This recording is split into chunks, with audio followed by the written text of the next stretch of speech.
Okay, now to discuss overtaking a larger vehicle. There's going to be times where we're going to be on dual carriageways or motorways, and there's going to be vehicles driving a little bit slower than we're riding.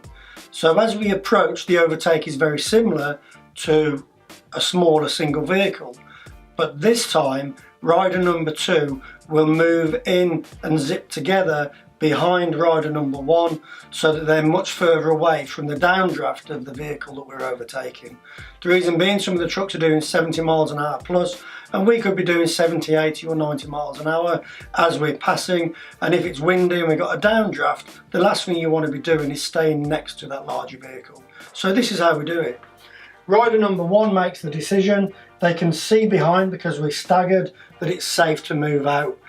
We don't want to see the pairs behind moving out first, because all you're doing is blocking the view and also taking away the decision for the lead rider. The lead rider might make the decision that they're not overtaking and they just want everyone to bunch together. So don't anticipate what they're doing until they start making their move. So rider number 1 sees the overtake coming up, so they move across into the staggered position. Rider number 2 sees what's going on and moves out with them. They're now in a position over, still staggered, in the overtaking position.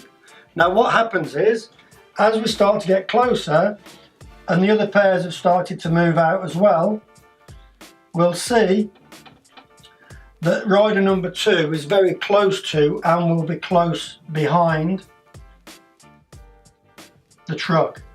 So what we want to do is, as rider number 2 comes up, instead of being here, they'll move across and be behind rider number 1.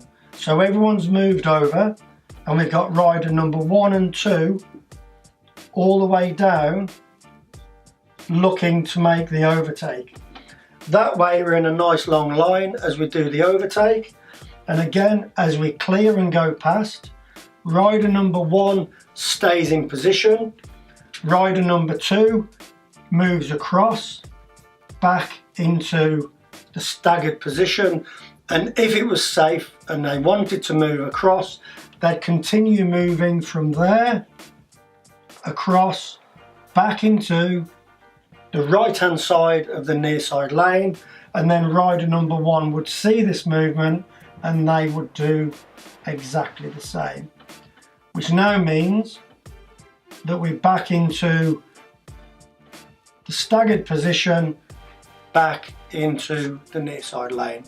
Now if everyone adopts that kind of work together, then each pair will go out together, they'll zip up together and then out and then back in. And that way it looks a bit tidier, it looks professional, and it looks like we know what we're doing. Okay, the big thing about this is, if there's one vehicle like this travelling slower, there's probably going to be a lot more vehicles like that.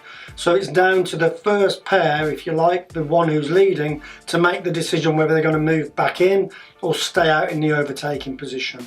Because of the speeds that we can ride at on the continent, obviously we may be doing 75 to 85 miles an hour and maybe a bit more, and the plan is not to try and move in to a small gap between trucks, but then to stay out and keep it safe for everybody. As we make the overtakes and it's safe, we can then move back in.